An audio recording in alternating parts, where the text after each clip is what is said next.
Hey guys, so welcome to a very special episode. It's a Valentine's Day special, and I have Rituraj here, CEO of Hypergro, as well as my husband.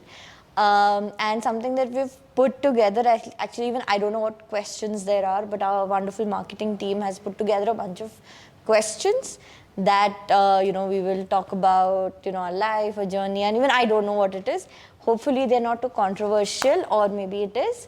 But let's get started. Are you ready? Yes. Okay, cool. Let's start. Let's pick up one card. I'm scared. How did we meet? Neha, I have told this story too many times, so you have to tell. अरे यार ठीक है तो we met on the first day of college engineering. So he was, so I was already in the classroom.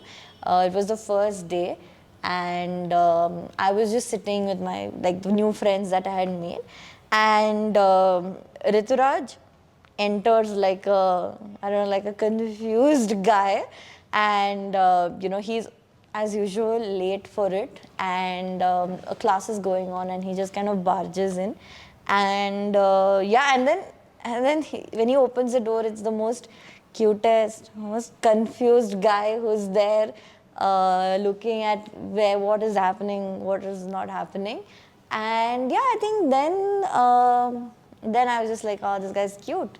And then we had a session, I think. Then I'll tell you how I met Neha. So, of course, first day of college, you have to look at potential opportunities. And I had a quick glance, and believe it or not, I saw Neha and I was like, okay, that girl's cute. Maybe, fingers crossed. And then that day, again, believe it or not, we had this extra session called some icebreaker session. And at that, they made random groups, and me and Neha were part of the same group. Then Neha. Yeah, then we used to stay together. I mean, not stay together, shit. We used to stay next to each other. We didn't know that. So I was like, hey, why don't you come in the same college bus and, let's go together. And You forgot one thing. I rapped. Oh, yeah. I rapped because we were supposed to present, something unique in a way, and I had to rap. I still remember that was a bad rap. Yeah, I still remember. It was so cringy. It was like char bottle vodka, something around those things. But yeah, whatever. So yeah, after that we were in the bus, and couple of things that he did that were damn cute was, I have no idea what. Nachuma, don't act. No, I really don't know.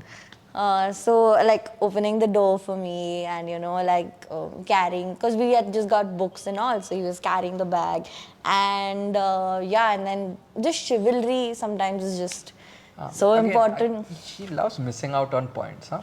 So I was hungry, and I was genuinely hungry because we had gotten late. So I was like a very innocent person. Do you want to grab a bite? And what do you think when a guy asks you that? I had no idea. She thought I was asking her out on a date, but all I wanted to do was eat Frankie's rolls.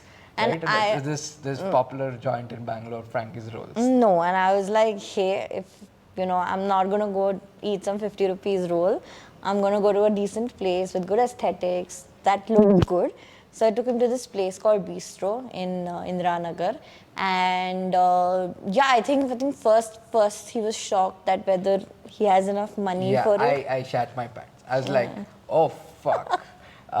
Then I had just 150 bucks, so all I had to do was check and find a thing that is worth 150 rupees. Please, I was ready to pay. Okay, but yeah, sure. No, really. I wanted to see the intent, right, but I had enough. Yeah. So all of this, by the way, is happening on the first day of college. Yeah. So the first day we met, we went on a date, and then from there the story started, and then So we dated for 8 years before getting married, and now we are married for 3 years. 3 years. Right. So, I think more spicy details, but let's move on. Yeah. Why we started hypergrow? I think. Okay. Oh. Why did you start hypergrow, Neha? I think honestly, as a marketer, I just wanted a dashboard where I could see my statistics, because in marketing I always suffered with ki yaar, I don't understand analytics. I want a good enough place. And I think the whole reason of starting this was that, but I know Ritu's reason. But for me, it was something in this direction. And Ritu will give you the more candid answer. So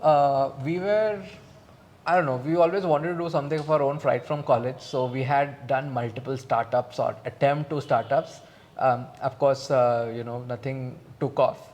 And, we went from, early stage podcasts, restaurants, what Oh else did yeah, we do? we were planning to open a restaurant as well. Yeah, we thought of everything else. And then Even like something like Apna also, like a job. yeah, job portal, all of that. And then uh, I was in ShareChat at that point of time, and short videos was just all the rage.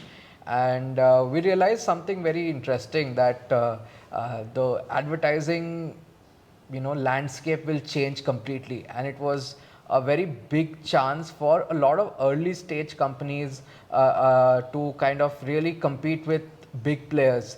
And the entire landscape changing, it's about who can rise up to the occasion.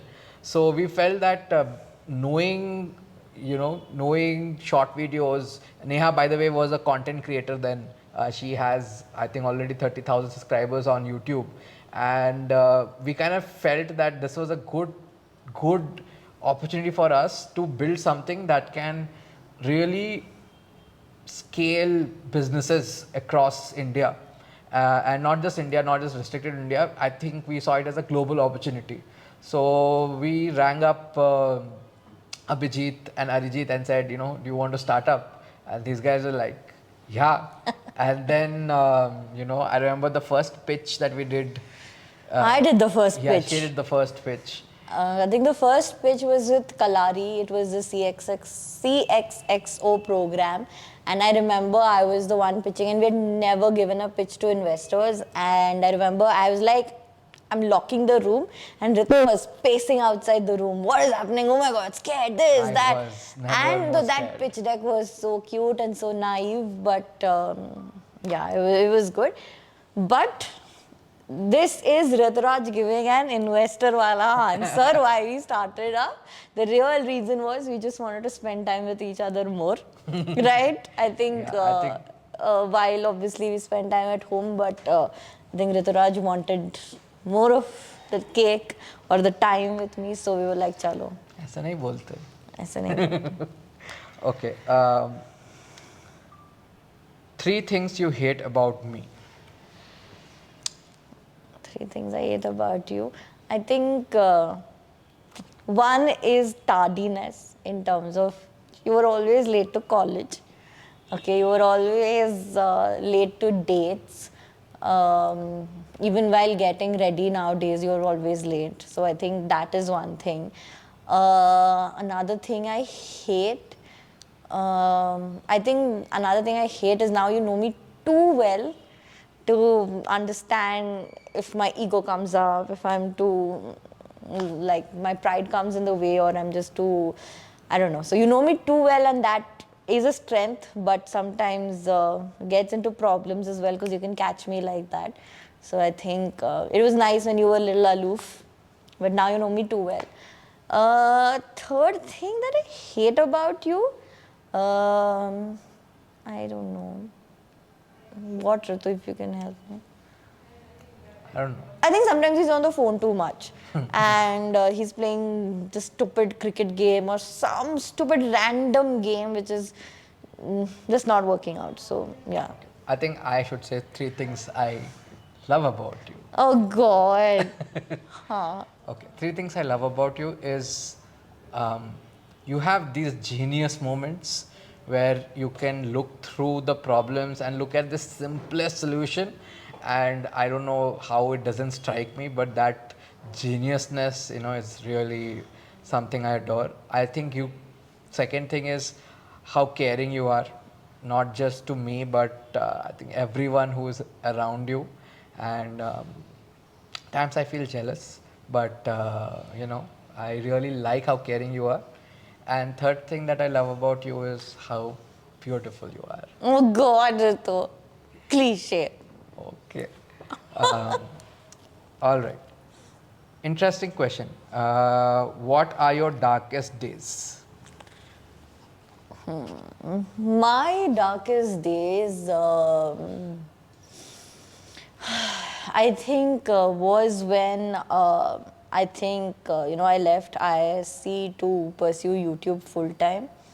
I think that was one of my darkest days because I had made a very strong or a bold decision, or I don't know, stupid decision at that point. But I think it, obviously I'm grateful for it now. But I think at that point I was really scared whether I was making the right decision or not. And obviously pressure, from family, what are you doing, society, all my friends are doing really well, I am just choosing this odd career. But obviously times have changed now, and things are different where it's not longer about whether you have a steady job or not. I think every career is respected. I think apart from that, I think dark days was that, and yeah, I think those were one of my really tough days where I think transformed a lot. But I would say every day here is a transformation day where I think it's not dark. It's like being a phoenix. Every day I'm unlearning something and learning something new. So I think that's the pros of being a founder. So yeah. So this is marketing 101, how you convert a negative answer into a positive marketing exercise. Okay, Neha. What is our Valentine's Day plan? First I was like, when is Valentine's Day? I think that's the first thing that came into my mind. But I don't know. I just want to, I think it will be a regular day at office. So I don't think anything great. I think we'll profess our love to the brands that we are working with. I think profess our love to the revenue targets. Enough. What are your Valentine's Day plans? To spend time with you? Now who's being cliched? No, that's enough. Rituraj, one thing. It's as simple as that. You have to give me flowers. Yes. You always forget. I Just will give me give flowers, I will be happy. I will. How many times have I told you? How many times? Take One of our clients sells flowers, so. Four things. The fourth thing I hate about him is he won't listen to me even if I tell him that I like flowers. Just give it to me. Just fucking give it to me. No, I have to go to a store and get it. And tell him to give it to me. Okay. What is the most romantic thing that we have done for each other? So you answer first and then I'll say. So what I've done for you? No, what I have done for you, and I'll say what you have done for me.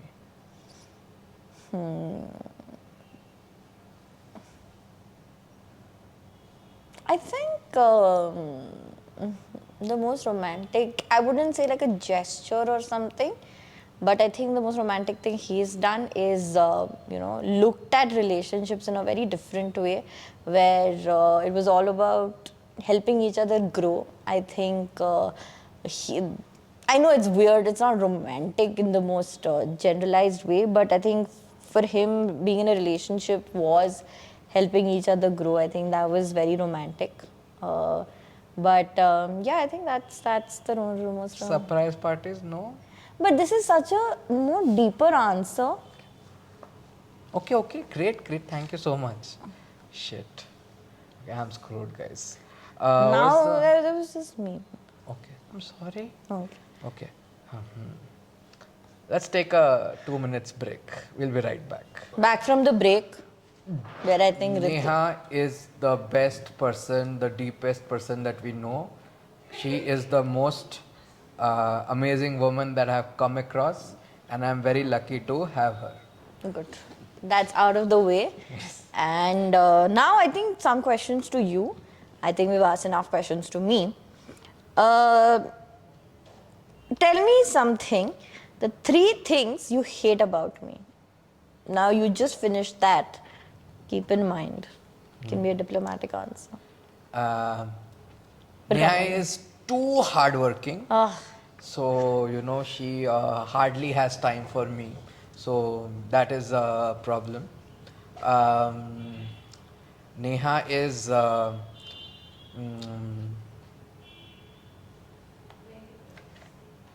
too pretty? No, not good enough. Okay. Okay, let's ask that question later. Okay. That won't be necessary. Okay, can you share some insights about the funding winter? It's a, I think it's a tough phase for any startup because you really have to prove yourself on multiple fronts. I think it's very important that your startup has traction, and this is also one problem that we are really trying to solve for a lot of our clients. That you know it's very simple to build traction if you have got the right messaging, and in today's ecosystem it is only messaging comes with content. So if you have the right content reaching out to the right audience and you're able to build the right messaging, then you can build the right traction, and that traction is what will get you through this winter.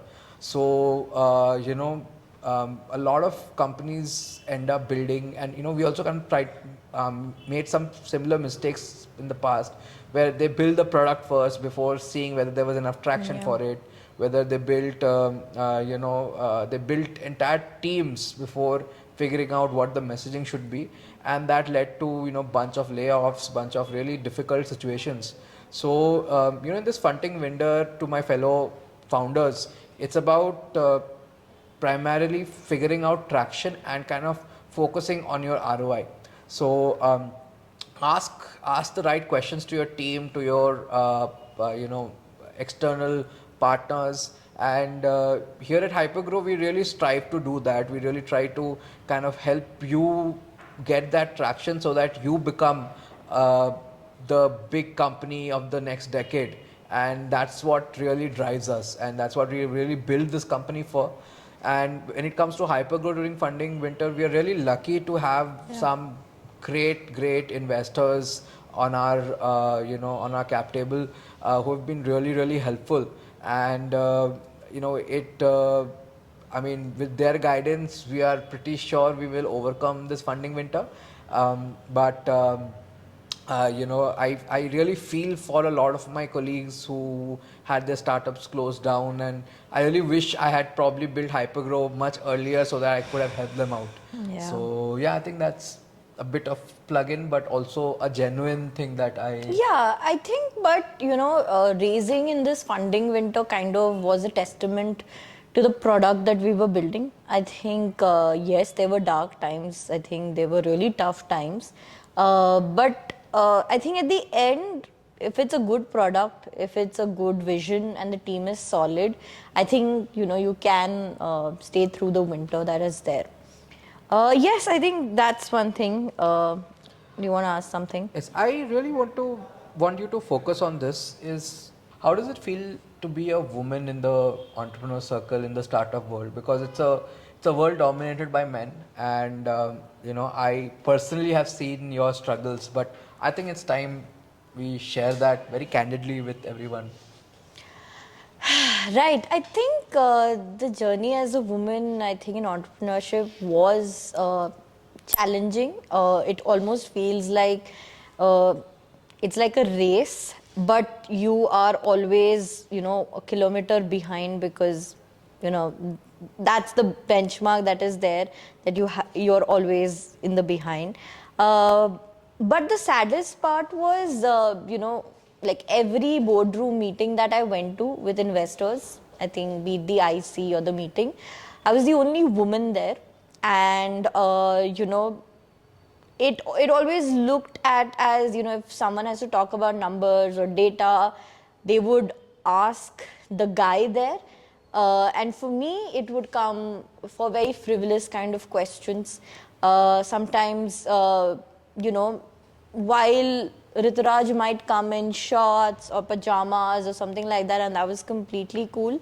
But if I took the liberty to dress up, and I had pink hair once, it came across as, acha, what will, a woman with pink hair do sales, or jo bhi hai karna hai. We can't take her seriously. So that was there, but also I think surrounded by men, it's just, you kind of have to become a man. I think I adapted it that way where, I had to, and I know this is controversial, but little pause on my femininity and be that outwardly masculinity that was needed to kind of get into that circle. If going out, let's say for just on for drinks or something like that, it would be, oh, I have to loosen up. There's all guys, right? And like, there's not a single woman there, but I just had to be a guy. I couldn't, like, imagine if there was a room full of women, Rituraj, and you were the only guy. And we are talking about, let's say, lipsticks, we're talking about blush, we're talking about the next big thing Kylie Jenner is doing. You would feel isolated. While here you guys are talking about football, probably something. I've gotten to know all those things. I've changed my likes. Again, controversial whether I should change or not, but I thought that was the best way to get through it, because I am ready to do anything for hypergrow. And but as a woman, yes, it is difficult. You feel that there's an unfair advantage just because of your gender. That is definitely there. And Unfair disadvantage. yes, unfair disadvantage where, it's like I have to prove myself every time. Every investor meet is a question on whether Neha should be there on the cap table or not, or justify why that is happening. So yeah, I think it's been tough, but I think with the existing set of investors, I think we're lucky, that they recognize the talent and not biased towards that. But yes, there are a lot of people out there who will judge just based on gender, just based on the kind of clothes I might wear, right? Like, maybe if I'm more serious dressed, then I'll take her seriously. But if I'm, and I can't be if I'm aggressive, I am a diva. If I am sweet, I'm too motherly. So, yeah, I think I can just go on and on about it. But yeah, let's.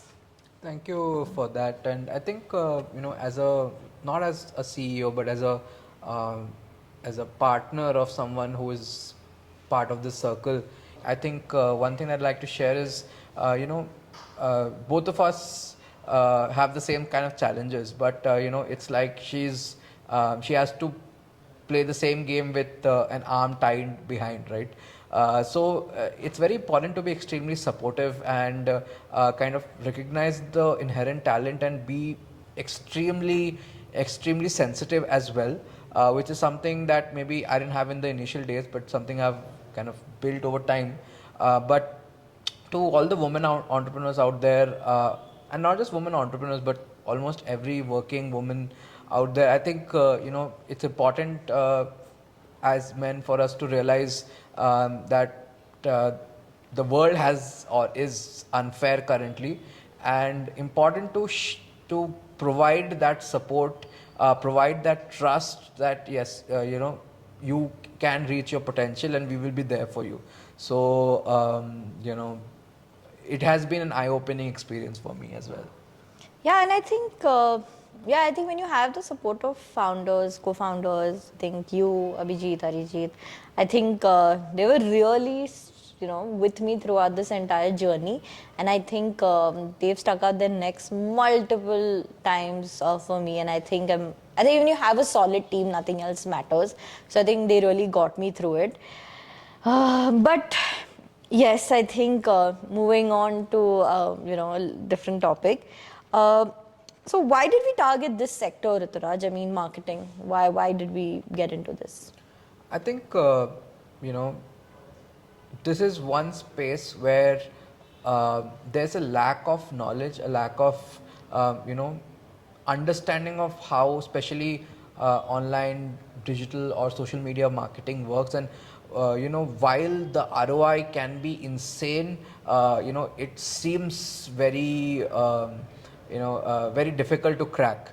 And having worked as a part of the algorithm team at ShareChat, having you worked as a creator and the marketing team, it gave us an insight that this is a solvable problem that a lot of people need. So we realized, like, as one of our clients, who is a great doctor, kind of came back to India to kind of solve or help a lot of people suffering from problems which was not solved in India. Similarly, I feel in India there is this huge potential of really great entrepreneurs, really great businesses who are not able to kind of showcase their product well. And India is all about consumption, the consumption story. So if we are able to help this set of businesses really grow, then we change the India story itself. And I see that, as a person who's obsessed with making impact, I think this is something that was really something that was very close to my heart. And while we did not reach this sector overnight, it was a journey. But once we did, we realized that how powerful a product can really solve for. And this, unfortunately, this problem is solved for a lot of big clients who have money, but for early stage brands, for mid stage brands, this is not a really solved problem. And making using AI, using tech, and using the right kind of creatives to really solve marketing in a one-stop solution is where we felt can be the next big thing for both India and global. And I think that's the trend we will start seeing. Yeah. Anything you have to share on that? You are from marketing. Yeah, I think for me, it was important that people, who don't have extensive marketing teams, Hypergrow kind of acts like their extended marketing team where it's all about growth. I think a lot of D2C brands, pop up, but I think for them to really accelerate their growth is, what is missing is content, marketing the right way. I mean, both Mama Earth were not made overnight. A lot of thinking, a lot of marketing went behind it to really make it what it is today. So I think if everyone who has a dream and who wants to become big, Hypergrow is there, where it's not just about marketing. ये ad है, ये ले लो, 40% off, this is the best product you can get. I think as marketers we struggled a lot with that कि logo होना चाहिए, we need this, we need that, it's talk only about my brand. But I think the consumption has changed where now it's more authentic, more engaging content rather than brand ka content. So I think somewhere even we wanted to change that notion. So yeah, I think marketing should be subtle. I should like the video first and then realize, oh, it's an ad. So I think that's kind of what we went with. So yeah, that's my take on it. So next question. When we were in college, we discussed about having a conversational series called Convo 101. Yes. At that time, I didn't, we didn't know the word podcast. Yeah. But, and podcast was not. This was back in 2012, 2013, right? 10 years almost. 11 years, okay. So, tell me, what was your inspiration behind Convo 101? And today, a decade later, when you're doing something very similar, how does it feel? Okay, so Convo 101 was a very simple idea. It started with me. Like every other kid, right, who passes out after 12th, they don't know what to do. I want to do engineering, medical, all of those things that are going on. I really wanted to build a YouTube channel that addresses these problems. So let's say I get an expert in marketing, someone from advertising, someone from investment, someone from, who's a doctor, and really tell the story from the horse's mouth. And that was my idea. And I really wanted to work on it, but I've literally studied the Coursera courses of how to take an interview, how to set up light. I mean, obviously, like small things, editing, those things, but it never really came to, existence. But I think with this and with this amazing team that I have at Hypergrow, I think it's like one of my dreams come true. So I think, yeah, I think Convo 101 started with the aim of helping people. But now with this, I think we can reach out to, yeah, it's hyper hours. So yeah, I think with this, we aim to reach more people, more founders, you know, to really let them know that, hey, we are there for you, you know, hum hai. So don't worry. So yeah, I think, yeah, it's a decade later, but still better late than never. Yeah. Right. So my question, talking about this, right? What should brands really know about marketing? Because marketing is a very broad term, but what should brands know about marketing before entering the I segment? think one myth that I want to change is marketing is not art, it's science. There's a very structured approach of how to, how to really grow your marketing and get results from it. And that's what I learned again back when I was in ShareChat working with the algorithm, working with advertisements. So a simple way to think about this is, marketing is storytelling, and the best form of storytelling today is videos or short videos. I would encourage you or anyone, we did this exercise, I remember, where we took our team's phones and said how much time did they spend on Instagram or YouTube the previous day. Now our team works very hard, 14 hours a day and so on, and it was really incredible to still see that they spent at around an average 2 hours on Instagram.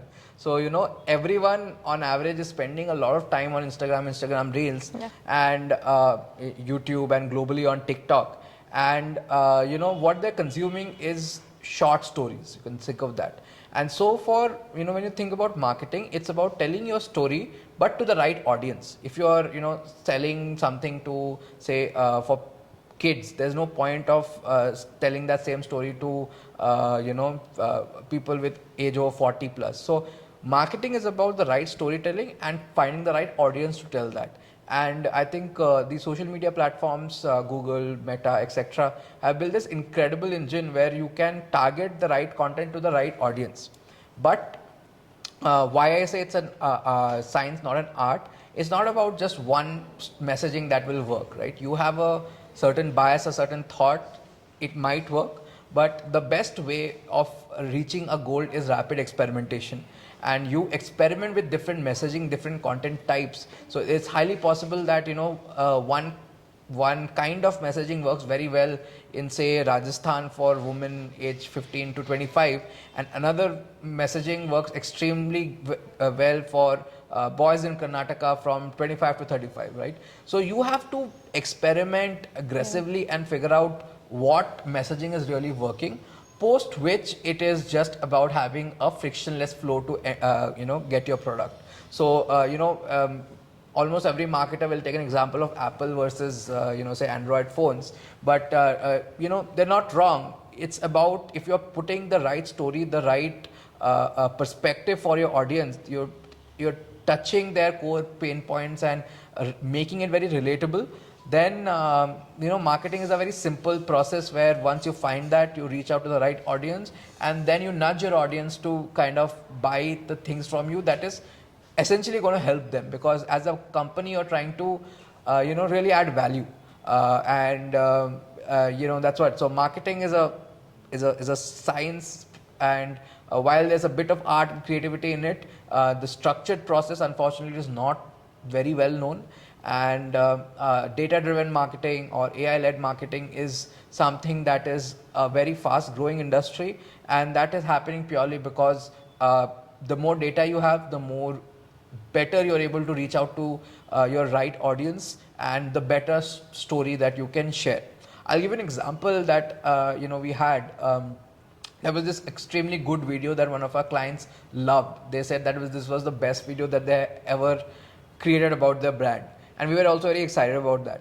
But on the other hand, there was this other video that we also were experimenting with, which was fairly average in nature. When we ran ads on the both sets of videos, and actually both were a part of a much larger group, what we saw was the fact that the average video did 5x better performance. And now one way to read the result is, okay, you are biased, so you made a wrong call. But that's the wrong way to approach it. We looked in deep into the data and we figured out that in this amazing video, the product was being introduced maybe at the 15th second, and almost 97% of people had dropped off in the first 6 to 7 seconds. Whereas in the average video, the product was being introduced much earlier in the 7th or 8th second, and 5x more people were actually seeing it. So it was a simple sort of conversion that more people were seeing the product, so more people had a tendency to go buy the product. So we were able to look into the data and figure out, okay, this is why it is working or this is why it's not working, and make that significant change, and then we got great results again out of it. So yes, I think it's been lovely, but I think one question is, while we are obviously founders, we're also partners, and how does that play into the equation for you? I think, if I'm being very honest, founding a startup with your partner can go in two directions. Either it is a disaster, or it is a superpower or a cheat code. For us, I think, fingers crossed, we are moving towards the superpower or the cheat code, where it's like we are always having fun during this entire process. Yes, it's hectic, but it's really exciting to be with someone all the time, brainstorming, having fun. Hypergrow is like our kid, so Yes. it's like raising a kid together, and I think I couldn't be happier. What about you? Yeah, I think it's great. I think now that you know each other so well, you know the strengths, you know the weaknesses, and somewhere, you are, like Rituraj said, raising a child together. So I think, yes, I think it's finally coming to full, yes. All right. So before we end this, Neha, give me this. I have a question that we both should answer. This is going to be our 12th Valentine's Day together. So in the entire duration of our relationship, what have been your top 3 moments? Oh, God. Top 3 moments. You should also do it. Okay. Okay. This is random.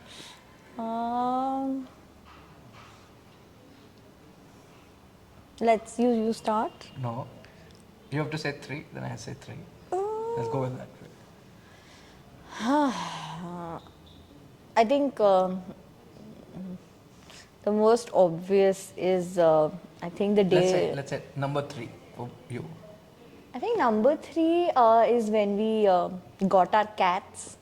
I think so. We have 2 cats, Cleo and Ray, and I think that was a very, very important part of our life. I think without them we wouldn't be here.